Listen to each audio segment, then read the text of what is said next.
Well, howdy, howdy, howdy. Dearly senior citizen here. Greetings, boys, girls, and all of our non-binary friends. And remember, no matter who you are valid. Welcome to this brand new day. It is late, almost 1 o'clock p.m.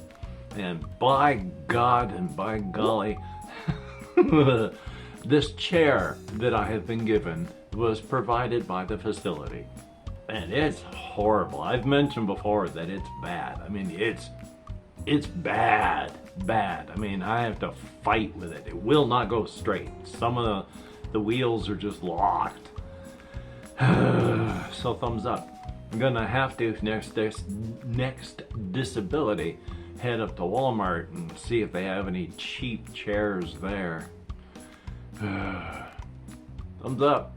Free though, so can't complain too much. Past that, not a whole lot has been happening.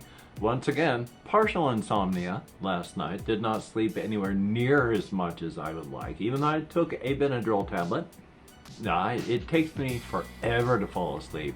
It is hard to stay asleep, and then I wake up early, just pain and such like that. So I am always so tired. Life is life.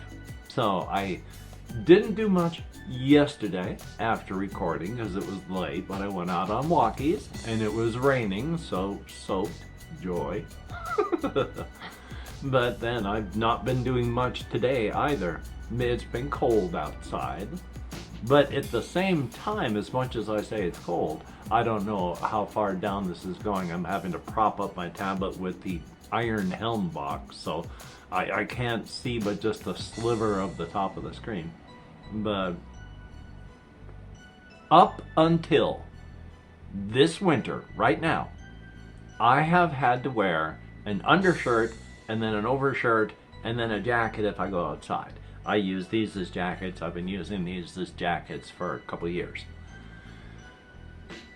This year, I have been so hot doing that, had to change for the first time in a very long time. It's too warm to wear winter clothing in winter. So yeah, planet is gonna burn.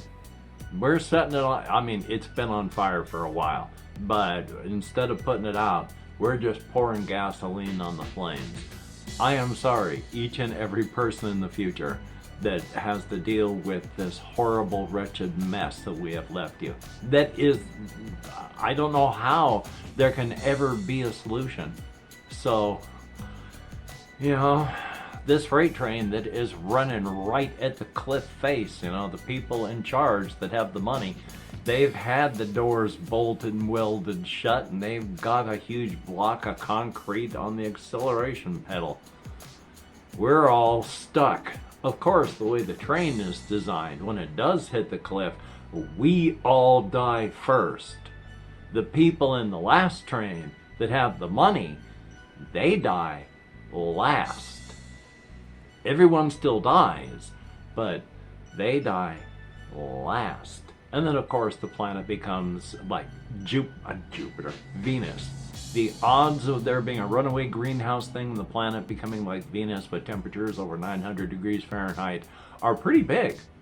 So, yeah, there ain't going to be any life left in the solar system pretty soon. Thumbs up.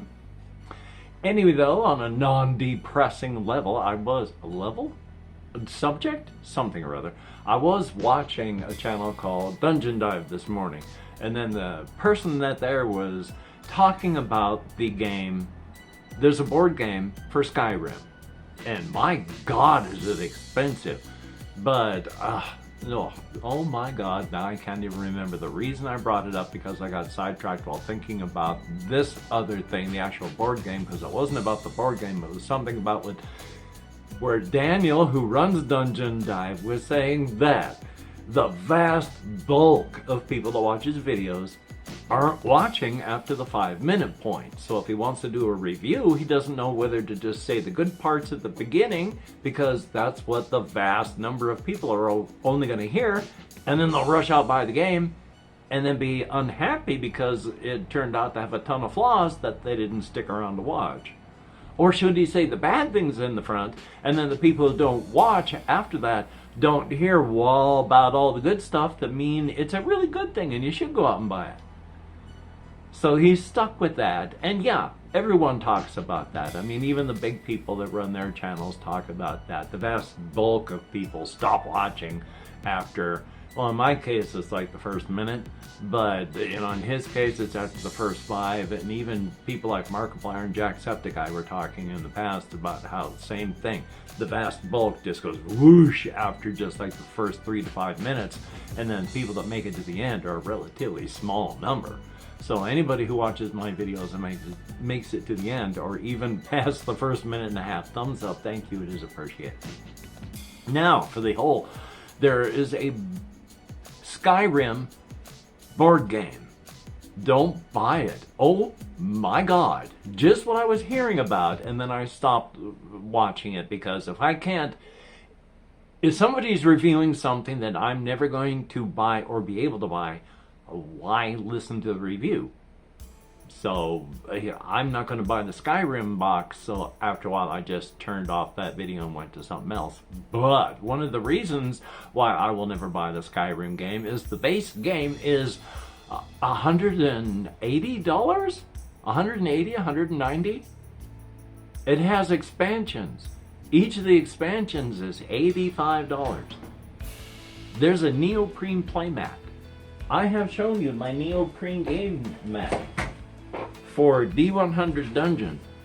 These things generally cost anywhere like 20 bucks. I mean, you're not paying for the neoprene, you're paying for the information that's put on the front to make it easier for you to play the game that you're playing. Well, Skyrim, the board game, apparently has a playmat. Neoprene playmat. That size, different information. $90. That's twice as much as I've paid for my most expensive game so far. Just for a neoprene mat. I don't think so. So I stopped listening, and the state of it is you're not even getting a lot of high quality components. You're mostly paying for cardboard. So joy on that. So past that, I've just been trying to do what I can do. I've been watching videos on how to do various things. One of the main reasons I figured out finally how to play the one deck dungeon. Oh my God, having a brain that is afflicted with ADHD. I hate it, I hate it, I hate it. I keep saying that, but it's true. With one deck dungeon, like here, now I can't even remember why I was talking about one deck dungeon. I am so sorry that I have ADHD. I should just never make a video again. Something about the games and the sizes, and I like the game, but I can't remember what I was talking about. So I think, oh yes, it was videos I had to watch for One Deck Dungeon, and that's how I learned to play One Deck Dungeon. One of the problems with playing One Deck Dungeon is I can read fairly small text.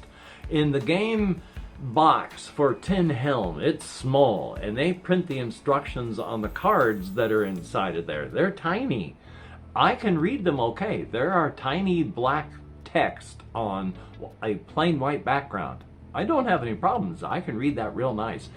One Deck Dungeon has tiny black text on textured color backgrounds.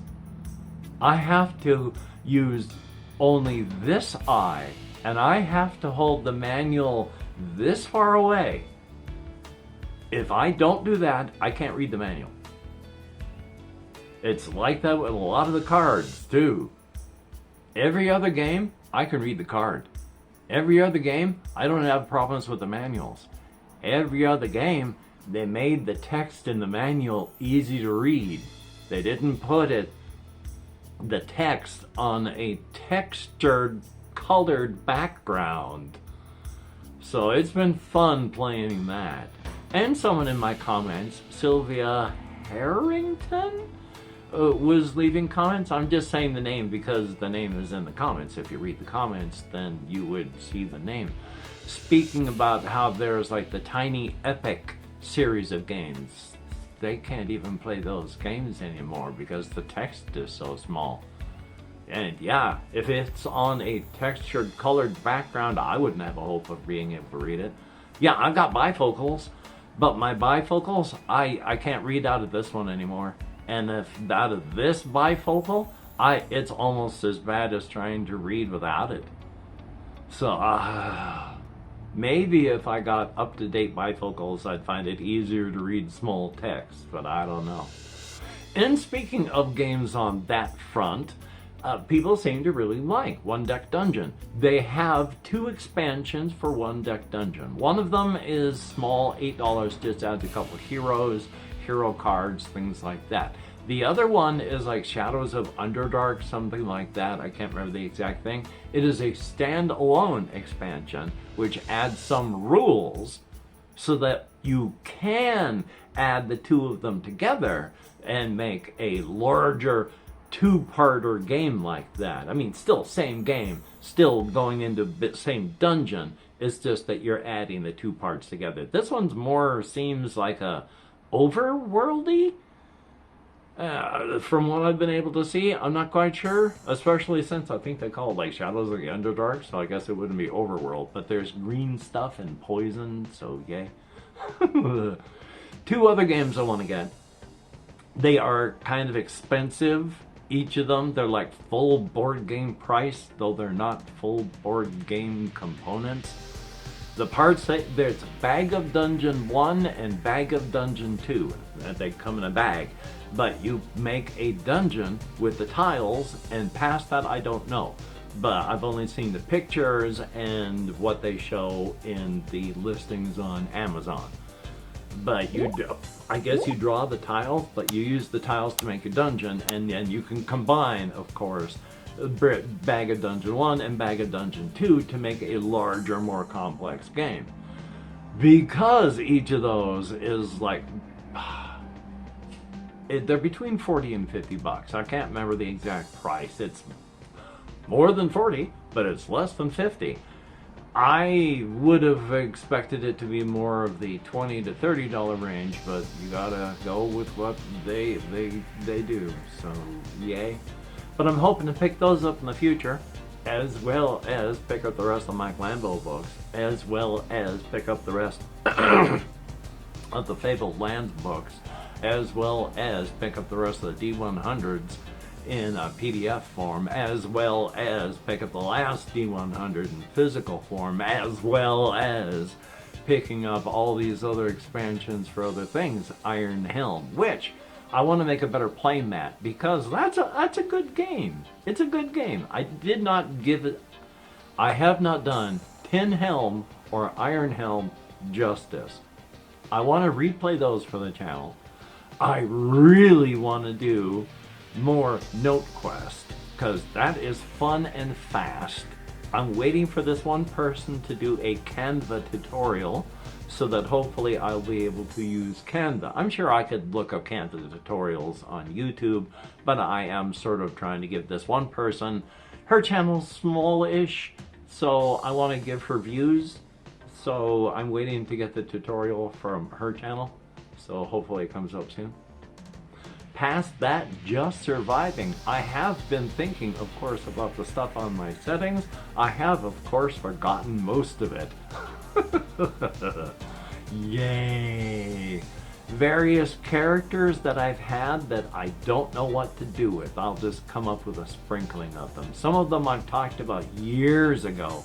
Some of them I have talked about and been working on. Some of them haven't been worked on yet. One fellow I still want to talk about and write about is, his name is Jason, but that's not important because you don't know anything about him yet. In the setting that I have got with the Cryptid world, I have posited that there is normal matter, the world that we can interact with. There is cryptid energy, which of course forms cryptid matter, but cryptid matter is different from normal matter, and our reality, our matter, expects a certain handshake protocol back that it does not get from cryptid stuff. But the cryptid world, of course, it has its handshake and ours, so it can interact with us, which of course, if you've got cryptids that want to devour human meat, the fact that they're around us and we cannot see or interact with them at all, but they can see and interact with us at will, well, it's kind of rough to suddenly start dying because you're being eaten. Something's biting baseball-sized chunks of meat out of you until you die. And you don't know what's happening. You're just dying. So that's joyous. Let's see where I was going with that. Oh yes, because human beings can have their third eye open to be able to interact with the cryptid world. But I posit that these individuals are failed expressed cryptids, because some cryptids are regular human beings whom their cryptid genome has expressed and they become a cryptid. These individuals are people who were going to become a cryptid but didn't. They are cryptid in everything but their physical form. And so body is a function of mind, and their mind is a function of brain, and their brains have changed. Even if they cannot access these extra universal cryptid organs and brain structures and senses, they are still there. It does change you. You may say on the first day that you would never, ever, ever consume human flesh, nor would you ever, ever, ever be able to stand by and watch as a cryptid ate another human being. And in 30 days, you would be eating a sandwich made of human meat, not even noticing, because you're scrolling on your phone, not even noticing the person, the cryptid next to you, who's eating someone, because you don't notice normal. And that's normal. The screaming, the thrashing, the fluids flying everywhere, the death, and then them being gone and the cryptid licking all the fluids up off the ground where they used to be. Yeah, you don't notice normal. But at that point, you find cryptids have a constant, burning, desperate need to consume human flesh. But an exceptionally small number of them actually do so, because it's not within their nature otherwise. But you find, as someone whose third eye is open, that yeah, it's not something that you crave, but you know what? Human meat actually tastes pretty good. And so you eat human products fairly regularly, because yeah, we taste good to us in this setting. Joy on that. But Jason, because of the type of individual that happened within his cascade of events where his third eye opened, that doesn't happen with him. He didn't change in that way. He's still, a full year into it. Yeah, human meat tastes good. He likes to eat it. Human products, they taste really nice. Hema-cola, that's a cola, like Pepsi. And it's got sweetening made from human blood plasma. Tastes really good. He likes it. But nothing changed up here.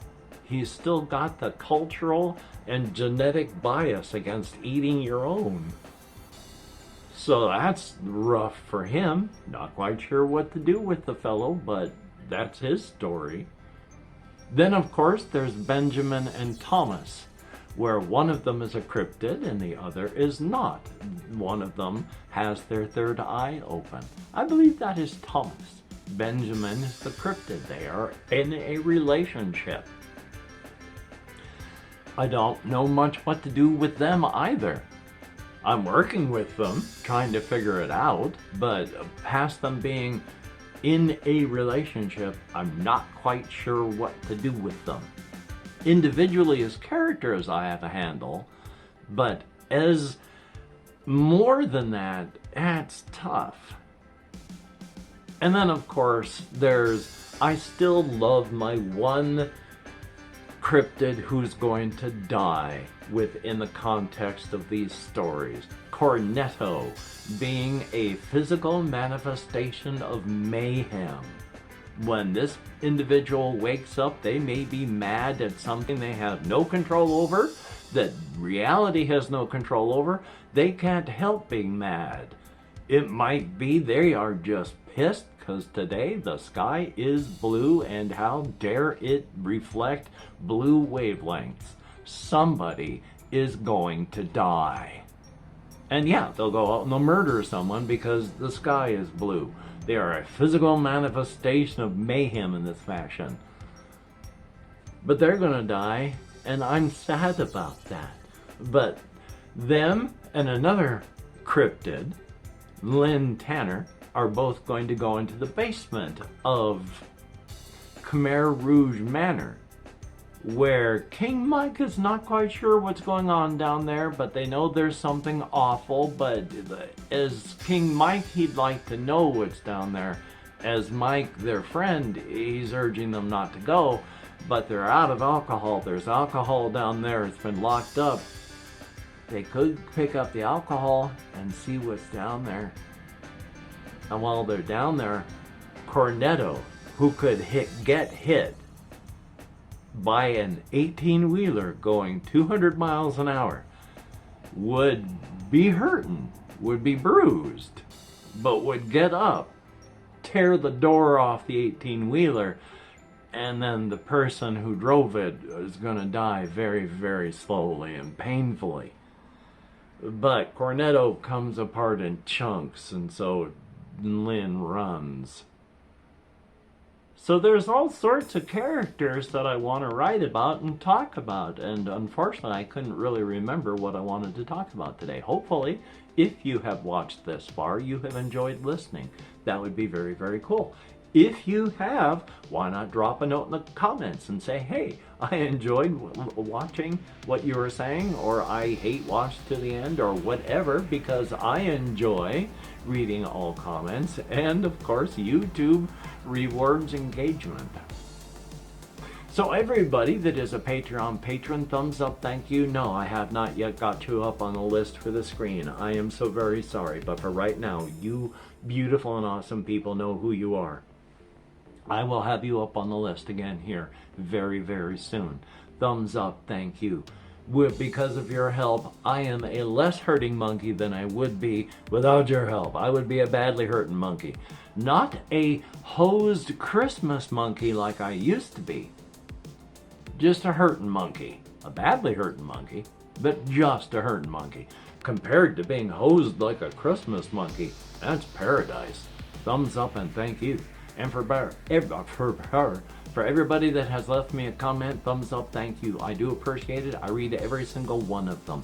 Even if I can't answer, I read them. I try my best to answer. I fight my executive function and dysfunction to leave a comment. And if I can't, I try to answer it in video. And if I can't, I try to at least assure you that I have read them. I do appreciate them. Thumbs up, thank you. So, until we meet again, I'm just gonna take it easy. I gotta walk to the hospital. They need to make an appointment. I got stuff to talk about with my doctor. So that's like a good thing. Hopefully you can get done the things that you want to get done. That is a good thing too. Until we meet again, you take care. Have a great day today. I will see you on the flip side, and that is indeed a very good thing. And now, one day I'm going to stop doing it this way, but for right now, I find it amusing to pretend that I'm turning off the recording by grabbing the camera. It looks kind of interesting. I think it's visually interesting. And just from a story point, it's still amusing. So you take care, and I'll talk to you later.